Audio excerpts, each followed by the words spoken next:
একদিন আল্লাহর রাসূল সাল্লাল্লাহু আলাইহি ওয়াসাল্লাম জিবরিল আলাইহিস সালামকে জিজ্ঞেস করলেন, যুবক বয়সে যদি কোনো বান্দা ইবাদত করে, আল্লাহ সুবহানাহু ওয়া তাআলা তার এই ইবাদতের জন্য কি পরিমাণ সন্তুষ্ট হন?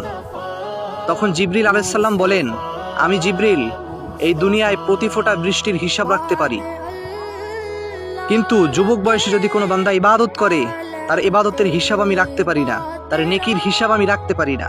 চিন্তা করে দেখেন, দুনিয়ায় কি পরিমাণ বৃষ্টি হয়, বৃষ্টির প্রতিটা ফোঁটার হিসাব জিবরিল রাখতে পারে, কিন্তু যুবক বয়সের প্রতিটা সেজদা, প্রতিটা ইবাদতের, প্রতিটা দোয়ার যেই পরিমাণ নেকি হয়, সেই নেকির হিসাব জিবরিল নিজেও রাখতে পারেন না।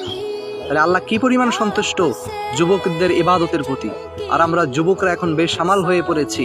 নজরুল ইসলাম কাসিমি সাহেব একটা কথা বলেছেন, যুবক যদি ইচ্ছা করে দুনিয়াকে উল্টাইয়া ফেলতে পারে, যুবক যদি ইচ্ছা করে নিজেদের ইমানকে তাজা করতে পারে, যুবক যদি ইচ্ছা করে মসজিদটাকে পরিপূর্ণ করে ফেলতে পারে, যুবক যদি ইচ্ছা করে কনসার্টের মধ্যে যুবকদের কোটি কোটি সমাহার দেখাতে পারে।